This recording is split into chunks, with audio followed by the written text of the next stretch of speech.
Voy a hacer una breve exposición de la hermenéutica analógica.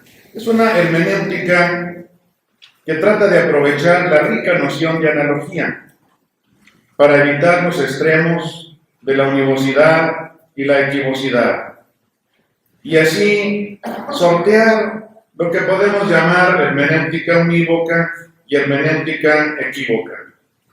Es una hermenéutica intermedia y mediadora que pretende la proporción y el equilibrio, como el de la frónesis aristotélica, es decir, la prudencia. Tiene mucha relación con esa capacidad o sensibilidad para el equilibrio, para la sensación de que hay límites, tanto para la univocidad como para la equivocidad. La hermenéutica analógica ha tenido muchas ventajas a la hora de interpretar un texto. Escapa a la univocidad, así como a la equivocidad. Evita el absolutismo y el relativismo excesivo y se coloca en el medio. Es intermedia y mediadora. Sirve de mediación, es decir, incluso tiene algún carácter como dialéctico, y nos da una postura interpretativa en la línea del equilibrio prudencial, que es la que en verdad le sirve de esquema o modelo. De hecho, la frónesis no es nada más una virtud ética, sino, como dice Hans-Georg Gadamer, una virtud de la interpretación, porque sabe contextualizar, siempre exige contextualización y un punto medio virtuoso que es difícil de encontrar y de alcanzar. Comencemos hablando primero de la hermenéutica, para después hablar de la analogía y juntarlas como hermenéutica analógica. Comencemos con la hermenéutica. Es la disciplina de la interpretación de textos, que ha llegado a ser una filosofía con Gadamer y que se pretende crítica, como lo añade Michel Foucault.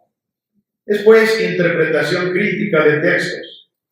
Y los textos son muchos: el escrito, el diálogo y además la acción significativa, como dice Paul Ricoeur.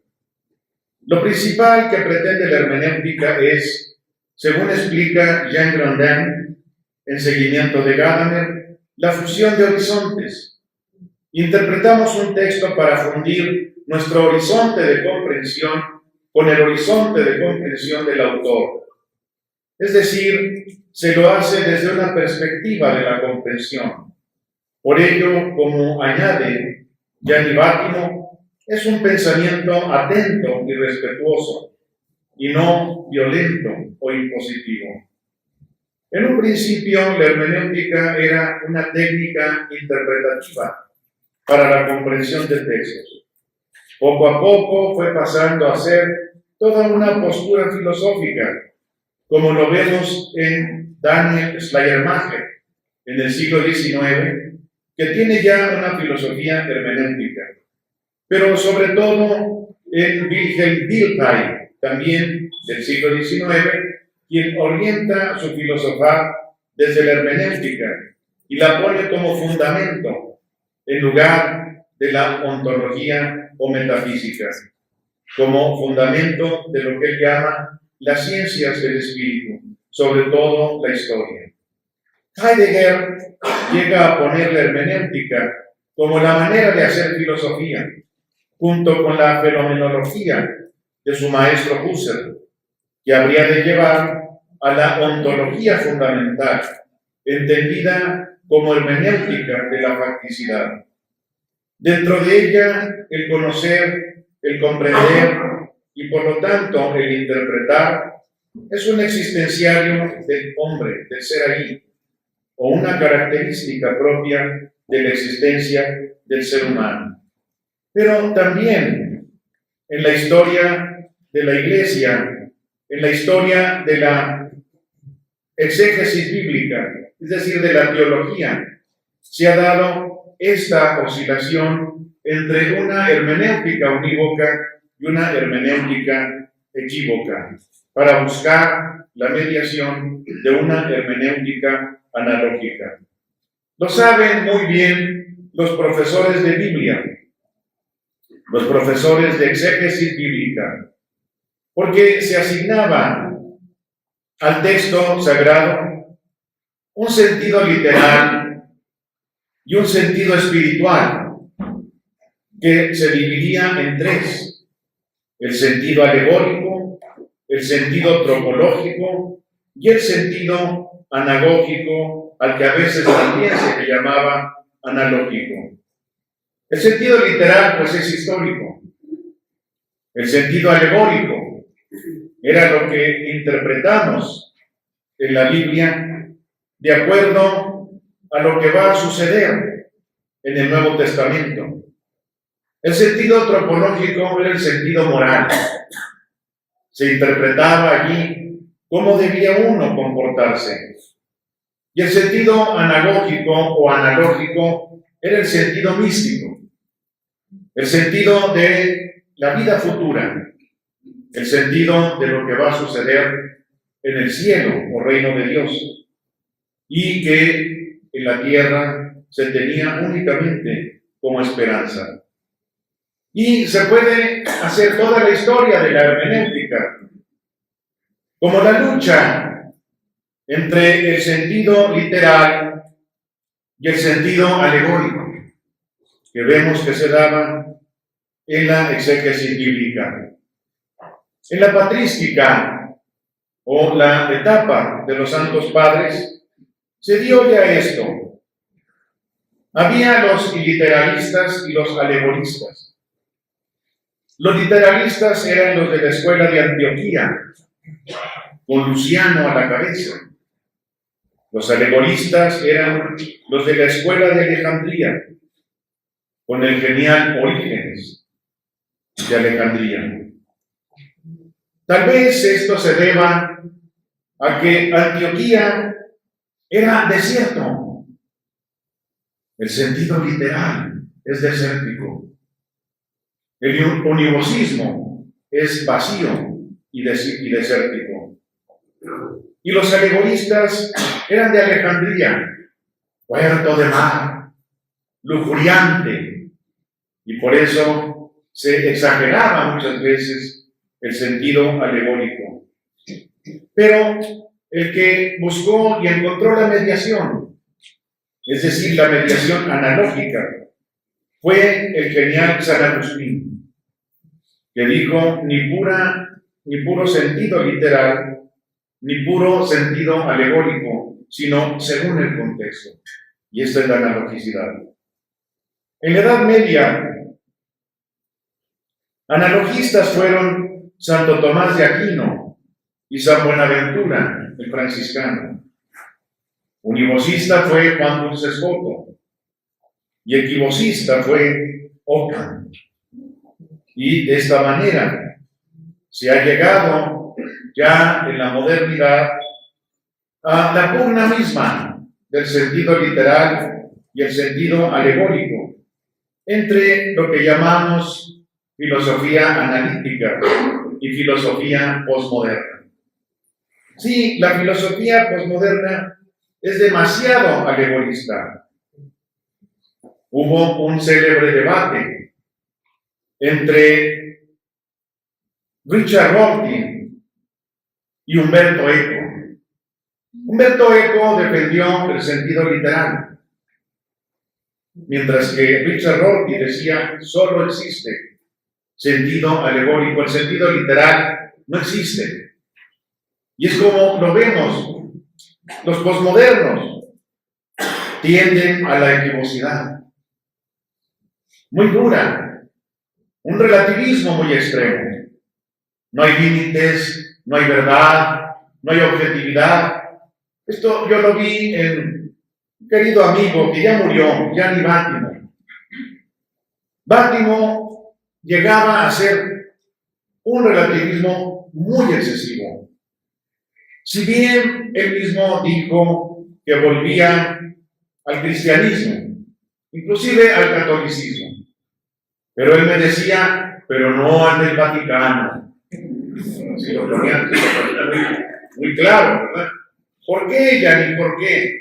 Porque me va a prohibir mis conductas sexuales. Hasta ahí.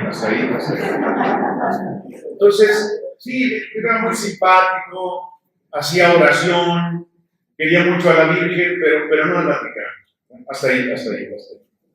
Él, sin embargo, en alguna ocasión, le tocó ahí en la UNAM discutir conmigo. Y él aceptaba la hermenéutica analógica. Llegó a decirlo, la hermenéutica analógica funciona. En una conferencia que dio allí, y yo le di otra conferencia discutiendo con él. Y lo tengo subrayado triple, porque eso no les gustó a mis enemiguillos. Sí, decían ellos que no, que Bátimo, lo va a tronar a esto, ¿verdad? Y al contrario, Bátimo aceptó la hermenéutica analógica que funcionaba, pero me decía, muy chistoso, me decía, no le tengas miedo a la equinosidad, porque él hablaba, murió ya hace unos meses, él hablaba muy bien el español, aunque él le llamaba español, mezcla de italiano y de español, pero sí me decía, no le tengas miedo a la equivocidad. Claro que le tengo miedo. La equivocidad es el callejón sin salida. En cambio, tenemos también la tradición analogista. La idea de analogía es antiquísima. En la filosofía griega fue introducida por los pitagóricos. Imagínense ya desde los presocráticos. Los pitagóricos eran presocráticos, que fueron al mismo tiempo grandes matemáticos y profundos místicos. Ellos metieron la analogía. Recordemos que en griego, analogía fue lo que los latinos tradujeron como proportio. Es decir, significa la proporción. Una idea matemática que los pitagóricos introdujeron en la filosofía. Es decir, el sentido de la proporción en filosofía. Ellos querían la proporción en las cosas donde no se puede alcanzar la exactitud, pero a fin de no caer en el desorden, son llevadas a una reducción u orden intermedio. Así resolvieron su encuentro con la infinitud, con el infinito. Ellos, que como buenos griegos tenían terror al vacío, al indeterminado e infinito, lo hicieron a través de los números irracionales y la inconmensurabilidad de la diagonal, en el famoso teorema de Pitágoras, donde siempre quedaba un pedacito, un resto, un pequeño desfase que impedía la exactitud, pero lo afrontaron y lo superaron. Algunos de ellos, como Arquitas de Tarento y Filolao de Crotona, dijeron, no vamos a alcanzar la exactitud, pero ya se iban a tirar al mar, a suicidarse del acantilado, y les dijo Arquitas y Filolao, espérense, lo vamos a cuadrar cat analogía, según proporción. Genial. Es lo que tenemos en las cosas humanas. No hay exactitud, pero hay cat analogía, hay proporción. Después de ellos, de los pitagóricos, recibe la analogía Platón. Recordemos que era amigo de pitagóricos, incluso alumno de algunos de ellos. Están en sus diálogos. Timeo de Locres, Teéteto, Lisis, dan nombre a sus diálogos y eran amigos suyos pitagóricos. De ellos retomó la analogía en forma del mito. Él usaba mitos para explicar cosas. Cuando se atoraba en alguno de sus diálogos, decía, espérense, nos lo va a explicar el mito de Er, el mito de la caverna, el mito de los dos caballos, de la auriga, siempre un mito metía, ¿verdad? Recordemos, el más famoso es el mito de la caverna. En la caverna, Platón explica su teoría de las ideas, que es dificilísima, pero nos queda muy claro, porque es una caverna en la que hay unos prisioneros que no ven la luz, ven las sombras. Las ideas están en la luz y nosotros vemos en las cosas las sombras de las ideas. ¡Qué genial! Y una alumna mía, profesora de bachillerato, me dijo, fíjate que les puse a mis alumnos de filosofía el problema, explique usted la teoría de las ideas de Platón, que sabemos era la caverna de Platón, y un muchacho le puso en la caverna de Platón. Ponle 10, ponle ND. Ese es un sujeto pensante. Hasta ahí. De Platón, por supuesto, pasa a Aristóteles. Aristóteles es el genio de la analogía. Porque él recupera tanto la analogía de los pitagóricos, que es lo que los medievales llamaron la analogía de proporcionalidad, y también la analogía platónica, jerárquica, lo que los medievales y renacentistas llamaron la analogía de atribución. Aristóteles nos pone ejemplos. La analogía de proporcionalidad. Son proporciones. La razón es al hombre lo que el instinto al animal. Las raíces son al árbol lo que el cimiento a la casa. Las patas son a los cuadrúpedos lo que las alas a los volátiles, etc. Genial, explicaba. Y la analogía de atribución, que es jerárquica, a través de la atribución de un predicado a diferentes sujetos. Aristóteles usa el ejemplo de la salud, sano. Ese sano le decimos al animal, al organismo, y es el analogado principal. Pero también decimos que es sano el alimento, que es sano el medicamento, que es sano el clima, que es sana la orina, porque es signo de la salud. Y ahora diríamos, incluso en México se dice que una economía es sana. ¿Quién sabe? A lo mejor es metáfora nada más. Y así pasa a la Edad Media. El genio de la analogía medieval fue Santo Tomás de Aquino.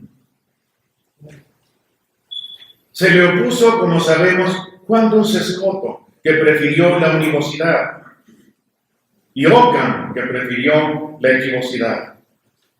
Pero también, por ejemplo, recoge la analogía este gran místico medieval que fue el maestro Eckhart, un gran místico. Nada más que él usó demasiado la analogía de atribución, digo yo, porque llegaba a decir, claro, el analogado principal es Dios.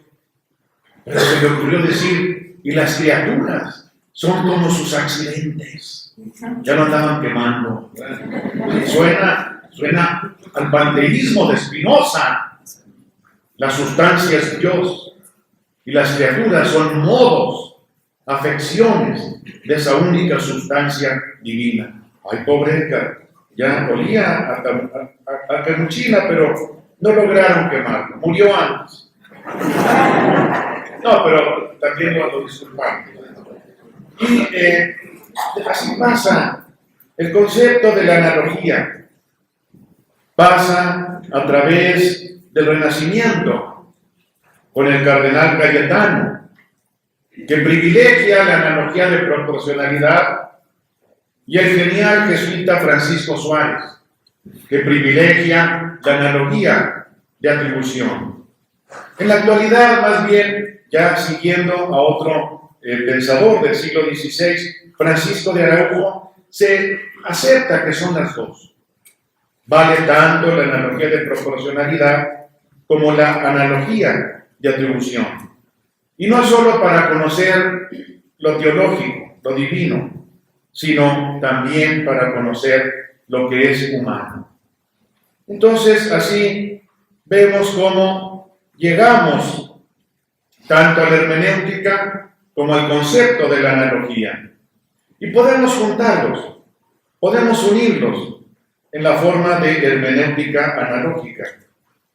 Una hermenéutica articulada a través de la analogía evita los inconvenientes que tendría una hermenéutica unívoca y una hermenéutica equívoca. Fíjense, la hermenéutica unívoca es la de los positivismos. En la UNAM tenemos, yo estuve allí, en el Instituto de Investigaciones Filosóficas, la filosofía analítica, que es muy elegante, muy rigurosa, pero también rígida, se pasa de rígida, es unívoca. Y luego viene la posmodernidad, la famosa posmo.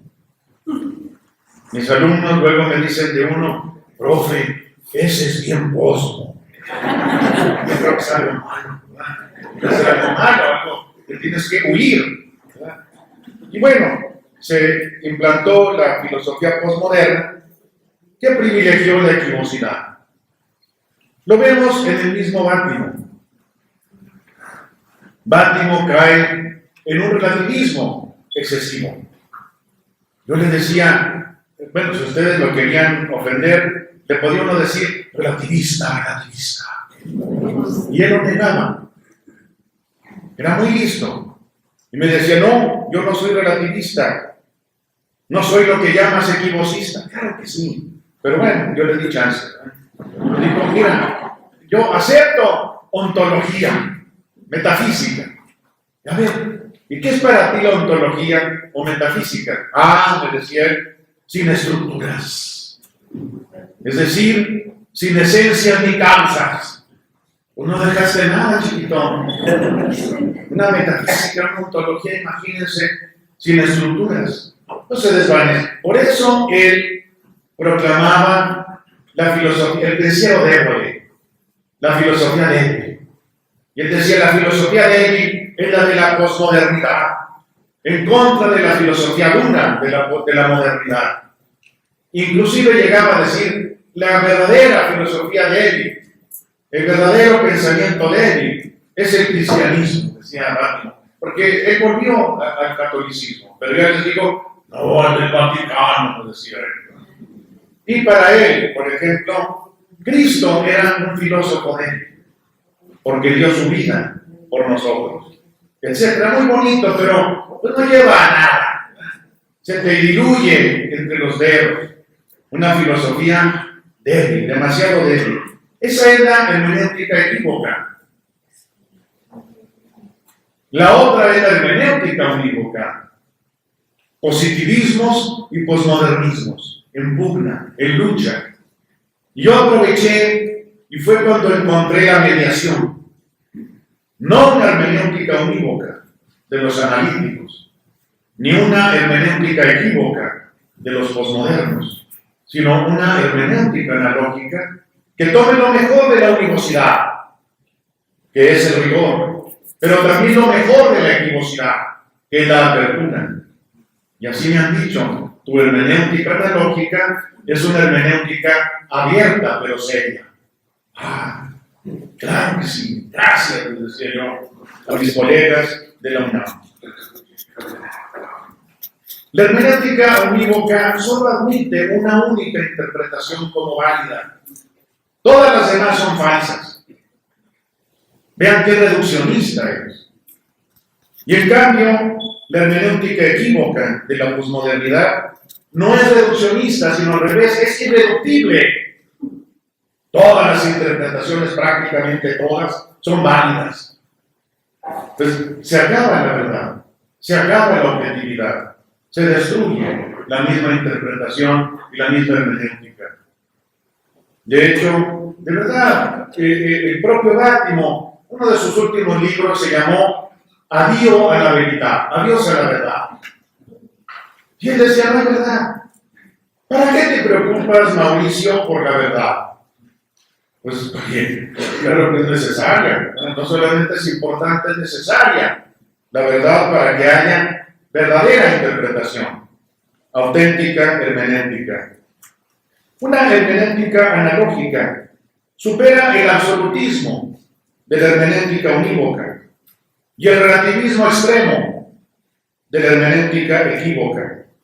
Permite varias interpretaciones, a diferencia de la unívoca, pero ordenadas,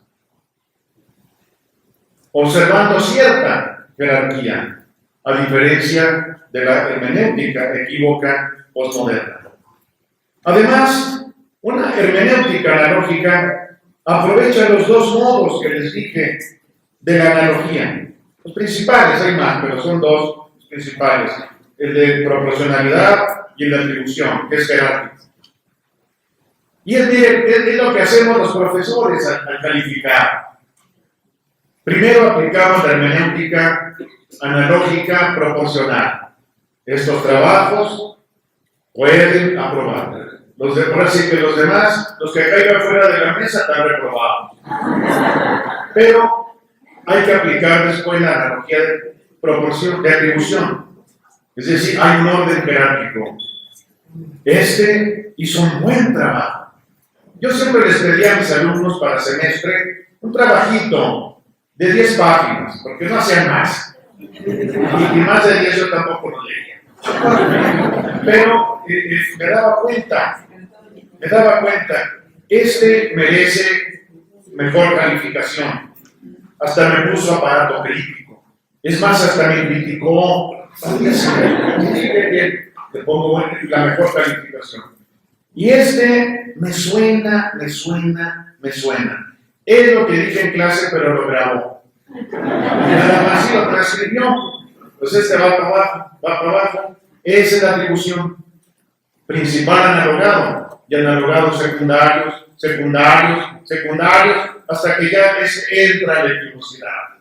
Este ni siquiera me grabó bien. No lo transcribió correctamente, ¿verdad? Encontramos también en la hermenéutica analógica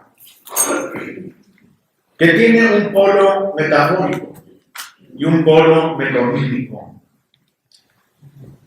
Hay una polarización entre la metonimia, que es con la que hacemos ciencia, que tira a la univocidad, pero nunca es unívoca, y la metáfora, que se inclina a la equivocidad, pero sin ser nunca completamente equívoca. Fíjense, esto es cierto. La metáfora es delicada, es peligrosa.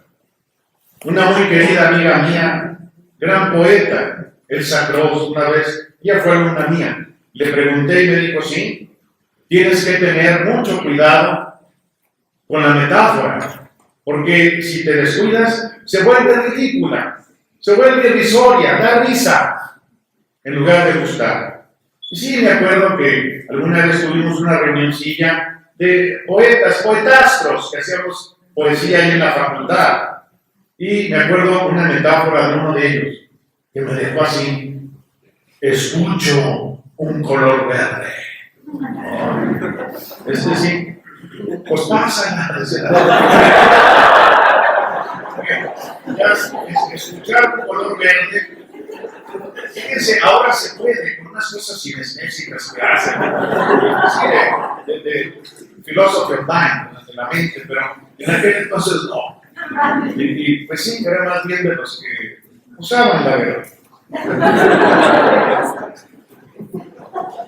Es una hermenéutica que sirve de mediación entre los dos extremos de metáfora y metonimia, pero también hace confluir a los contrarios, los opuestos, solo que no encuentra propiamente una síntesis o reconciliación, sino una dialéctica inconclusa. No es la dialéctica que queríamos marxista, sino una extraña, que no hace síntesis, que no reconcilia completamente los opuestos, pero tampoco los destruye. es un aspecto dialéctico que tiene. La analogía tiene una extraña dialéctica detrás de ella. No hay superación de los opuestos, es abierta. Más bien trata de conciliarlos, de hacer que coexistan, que convivan.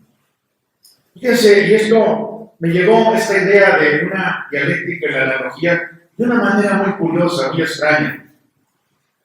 Hace mucho, ya por los finales de los 90, me pusieron en una mesa redonda con un muy postmoderno, Baudrillard, Jean Baudrillard, a un lado mío, en la depre.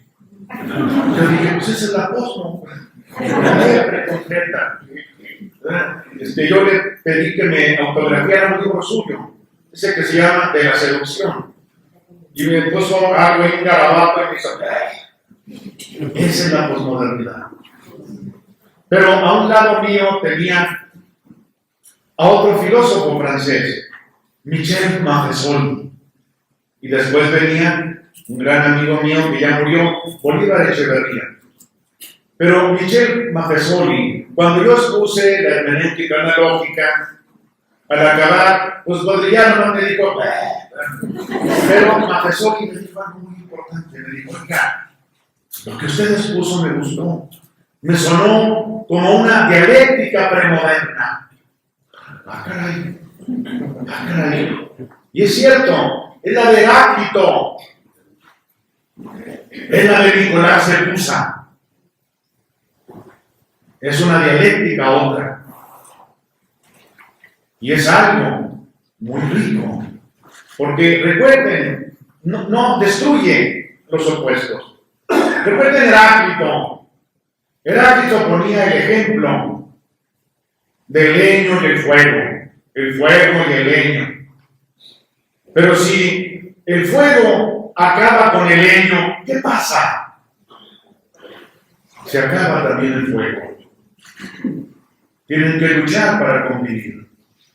Y pone también el otro ejemplo Heráclito del arco y la lira, que así se llama también un libro de Octavio Paz.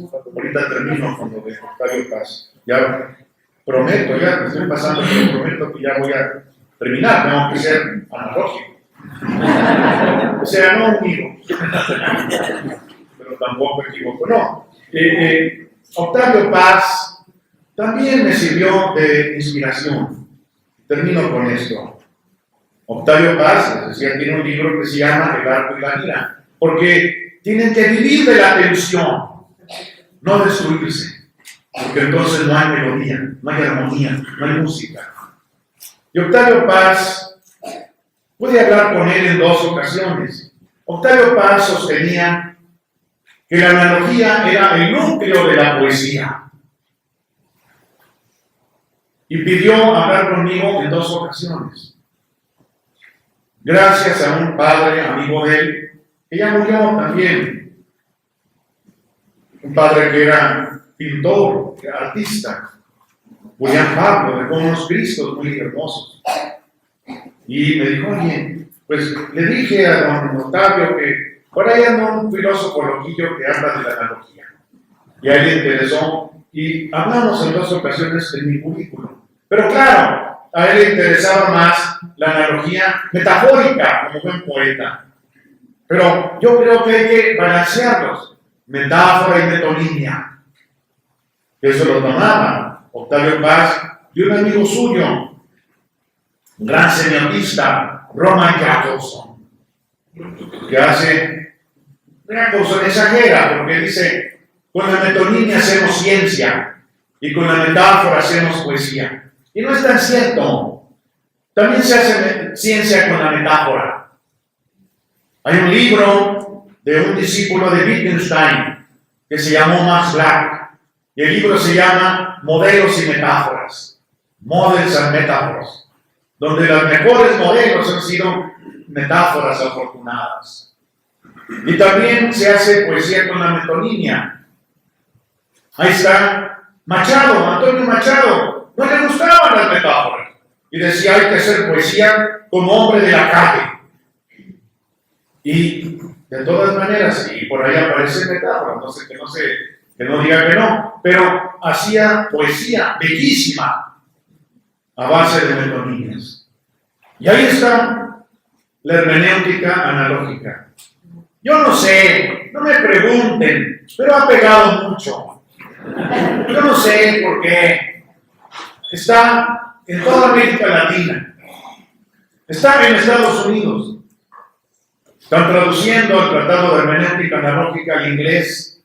Un grupo de chicanos, me encanta, porque son filósofos mexicanos en inglés. Bueno, ustedes que están aquí cerquita.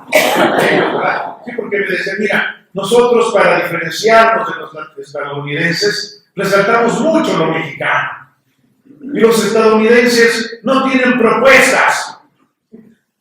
La filosofía analítica es inglesa, es verdad. Y el pragmatismo, ya quedó por allá. Dewey, hasta ahí. Y presentan la hermenéutica analógica como una propuesta mexicana. Hay un historiador de la filosofía mexicana que es excelente, el doctor Guillermo Hurtado, de la UNAM. Y él dice que la hermenéutica analógica es una propuesta mexicana. Y los discípulos de don Leopoldo Sea, Mario Magallón y Juan de Dios Escalante dicen, no, además es también una propuesta latinoamericana. Y un amigo mío, el canadiense, Jean Grondin, discípulo de Gadamer, para mí uno de los mejores hermeneutas ahora internacionales, él dice, no, la hermenéutica analógica no es mexicana ni es latinoamericana, es mundial. No me pregunten por qué. Está prohibido y ahí termino mi exposición. Les agradezco mucho.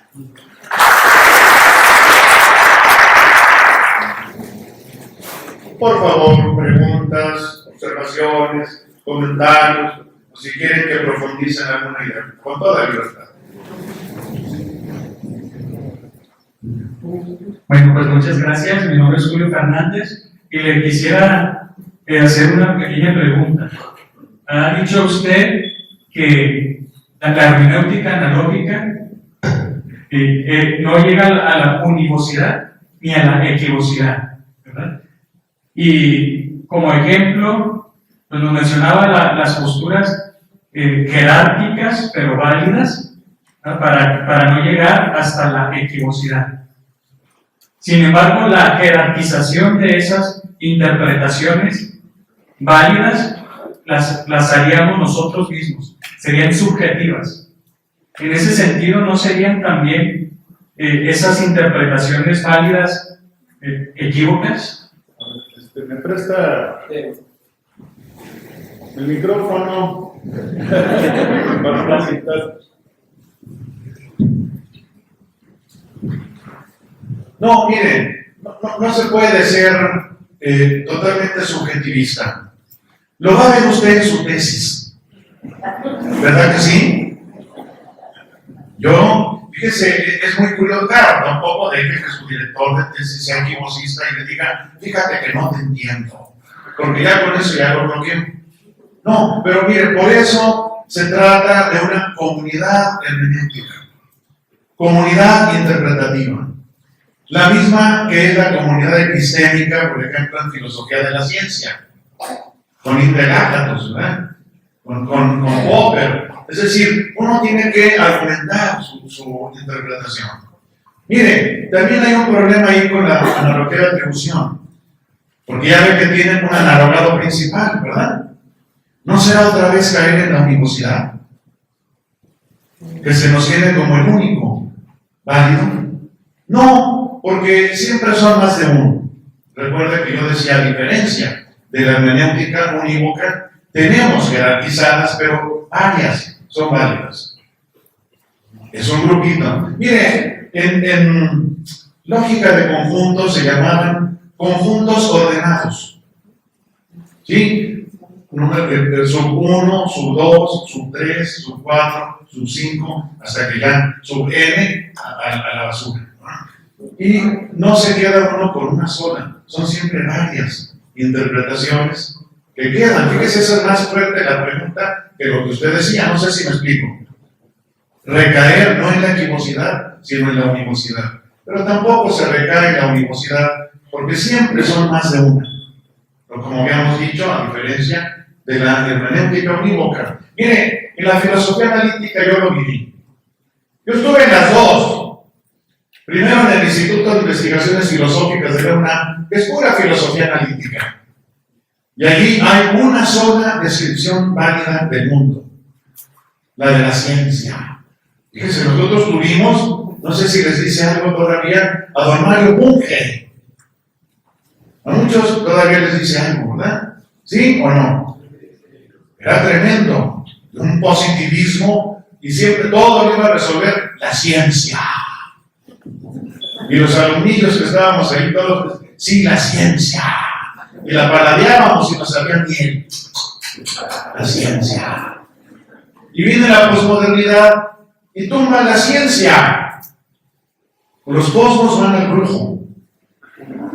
Sí, no van al médico, van. Todo es alternativo, ¿verdad? Todo es alternativo ahora. Pero ahí sí, fíjese, ahí sí está la equivocidad, el relativismo. Porque tenemos, digamos, los posmodernos suelen ser muy Derrida, Rorty, todos ellos. No hay criterios, no hay límites, no hay objetividad. Pero por eso, ojalá no me pregunten más sobre esto, pero la posmodernidad ya está de salida. Ya se acabó. Vienen otras nuevas corrientes de las que pues ya no voy a tener tiempo de hablar, pero me hubiera gustado. Le agradezco mucho su intervención.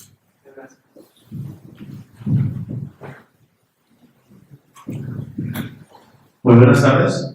Mi nombre es Eduardo Zugaski. Soy estudiante, voy en segundo semestre aquí en el Instituto de Desarrollo de Filosofía para laicos. Para laicos. Segundo semestre de filosofía. Bueno, primero que nada, le quiero dar las gracias por darse la vuelta, venir para acá y platicar con nosotros. Si me equivoco, corríjame, pero como entiendo, empezó hablando de la hermenéutica, luego después explicó la analogía y las juntó. Ok, bueno, yo realmente no tengo ni un año dentro de todo el mundo de la filosofía. La parte analógica me quedó muy clara, inclusive cómo los junta, pero la parte hermenéutica se me hace muy difícil comprenderla.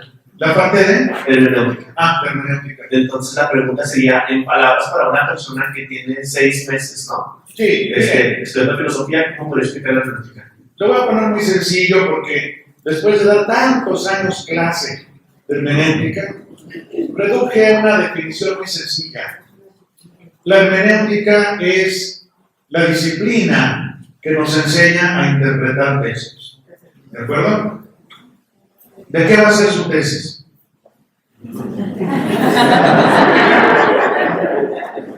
Sí, es el mejor ejemplo. En humanidades usamos pura hermenéutica, sí. Todavía no sé. Le falta hermenéutica. Esa es la hermenéutica, fíjese. Por lo general, mira, en licenciatura se pide que interpretes un autor. Ya después algún problema, en maestría o doctorado, pero por lo general lo que hacemos es interpretar que a Descartes, a Hegel, a Heidegger, y no entiendo uno nada. Sí, porque yo he hecho el experimento con los heideggerianos de mi facultad. Y le pregunto así a cada uno, ¿qué piensas del otro heideggeriano? No entiende nada. Y voy con el otro, oye, ¿qué piensas de aquel heideggeriano? Tampoco entiende nada. Entonces, pues, vean cómo también hay el peligro de la equivocidad en la hermenéutica. Entonces, tiene un texto usted, ¿de acuerdo? Sí. El texto tiene un autor. Si no, no es texto. Y usted me dice, no, allá en un árbol aparecieron unas letras. Eso no es texto. Es la intencionalidad del autor. Y tiene también un lector. Y a veces la intencionalidad del lector o intérprete no coincide con la intencionalidad, lo que intentó decir el autor. Pasa mucho, ¿verdad? Sí. Porque ahora no le toque a usted en su examen. Ojalá. Muchas gracias. No, gracias.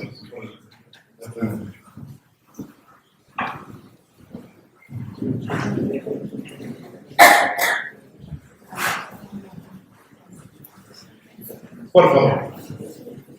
Buenas noches, doctor. Sí. Bueno, soy David Barraza, fui estudiante de seminario conciliar hace algún tiempo y estoy tomando la licenciatura en Derecho. A ver, hacer eso. Bueno, soy David Barraza, fui estudiante aquí en el seminario conciliar hace ya 4 o 5 años Sí.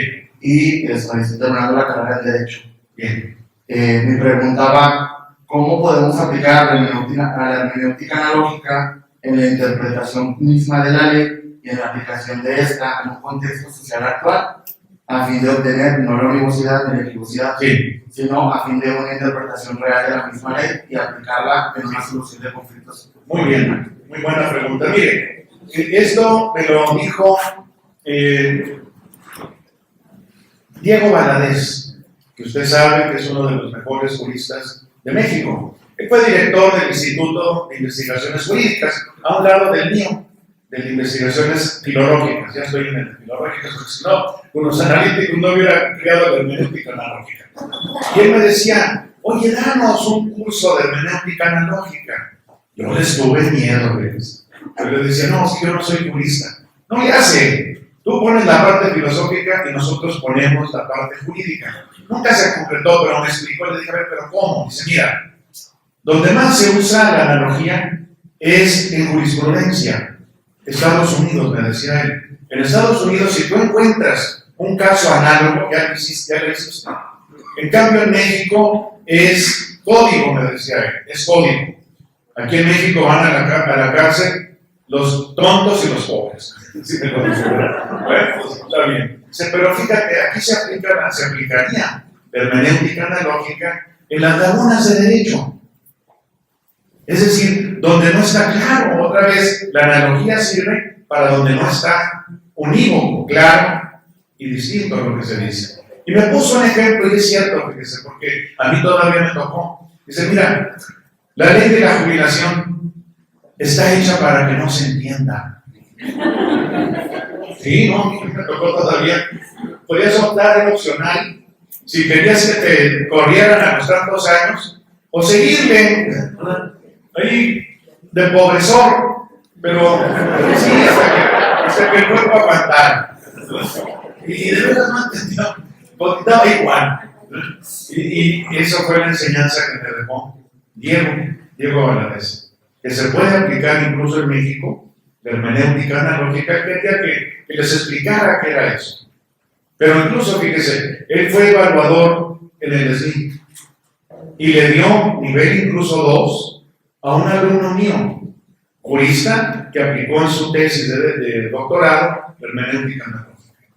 Yo no entiendo, no me pregunte, pero ha pegado muchísimo. En el derecho, en la historia, en psicología, los psicoanalistas usan mucho la hermenéutica analógica, porque Freud fue muy analógico. Pero bueno, es otro tema. Por favor.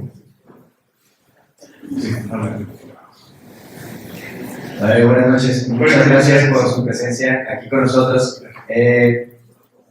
Usted tiene un libro de Santo Tomás de Aquino que abre con una idea que a mí me marcó mucho y pues, me parece fascinante. Dice que hay que conocer la filosofía del tiempo para poder hablar con aquella filosofía, ¿verdad? La teología, la visión de la iglesia que tenemos es conectar, hablarle a la gente, ¿verdad? A la gente de nuestro tiempo. Me parece que la hermenéutica analógica es una herramienta, si puedo decirlo así, excelente para entablar este diálogo. Sin embargo, creo que necesitamos más de ella. ¿Cómo pudiera servir la hermenéutica analógica al católico de a pie, incluidos los sacerdotes, los laicos, los obispos? ¿Cómo podemos aprovechar la hermenéutica analógica con esta misión que tenemos de hablarle al mundo que muchas veces no nos quiere escuchar, está opuesto a nuestra manera de pensar. ¿Cómo puede ayudarnos a Miren, a mí me gustó mucho la definición de teólogo que da un dominico, el padre Congar. Padre Congar dice, el teólogo es el que transmite el mensaje revelado a la gente de su tiempo. Pero ¿cómo va usted a hablarle a la gente de su tiempo si no conoce cómo piensa la gente de su tiempo? Y el pensamiento de la gente de su tiempo es la filosofía. ¿De acuerdo? Por eso, mire, primero mi diálogo fue con los filósofos analíticos. Y después fue con los cosmos, imagínense. Tenía que leer a Nietzsche, y Nietzsche que dice. De veras, mira, a mí me tocó también en la UNAM el marxismo, en los 70 y los 80. Cae el muro en 89 y todas las tesis eran sobre Marx. Ahora todas son sobre Nietzsche. Es la posmodernidad. Nomás que ya le digo, la posmodernidad ya dio de sí. Ahora hay nuevos movimientos, como el del nuevo realismo. Lo puede buscar en Google. Y allí son la mayoría filósofos muy jóvenes, muy brillantes, discípulos de los grandes posmodernos, pero enemigos ya de esos maestros suyos posmodernos. Entonces, hay que entrarle a la filosofía. Muchos entran en los seminarios y me dicen, ¿por qué no me dejan pasar a teología? ¿Por qué perder el tiempo en filosofía? Le digo, mira, mejor hazte ya, apréndete 3 citas bíblicas y sale a la calle. Le agradezco mucho su intervención. Vamos, gran por favor. Buenas tardes. Bueno, pues primero que nada, nuevamente, pues agradecerle por su compartir. Yo soy seminarista, también tuve la oportunidad de trabajar algunos de sus textos para mi trabajo de tesis de filosofía. Y pues la verdad, a mí me gusta mucho su propuesta. Creo que a mí me admiraba también la forma en que se ha aplicado en diferentes ramas, inclusive encontraba arquitectura, matemática, arte, y era pues para mí algo sorprendente, ¿no? Y a mí me llamaba también grandemente la atención, sobre todo en uno de sus libros más recientes, cuando hablaba acerca de la actitud hermenéutica. Y entonces a mí me hacía consonancia, digo, y esta es la pregunta, y espero no estar tan errado, me hacía mucha consonancia como la búsqueda heideggeriana también, como del querer interpretarse el ser humano, el Dasein, ¿verdad?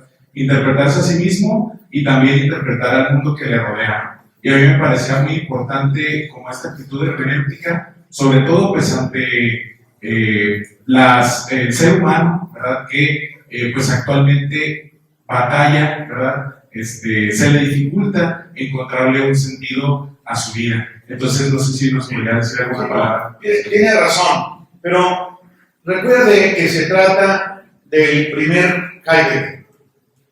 El Heidegger de ese tiempo, de la hermenéutica de la facticidad, de los años 20, 30, porque después deja de lado la hermenéutica, incluso la misma filosofía. Ya al final Heidegger tiene una obra que se llama El fin de la filosofía. Como él no encontró, nadie va a encontrar. Era como Hegel. Hasta que yo llegué, nadie sabía.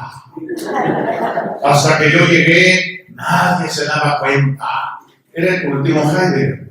Entonces, yo hace el pleito que tengo con los heideggerianos de la Facultad de Filosofía y Letras de la UNAM.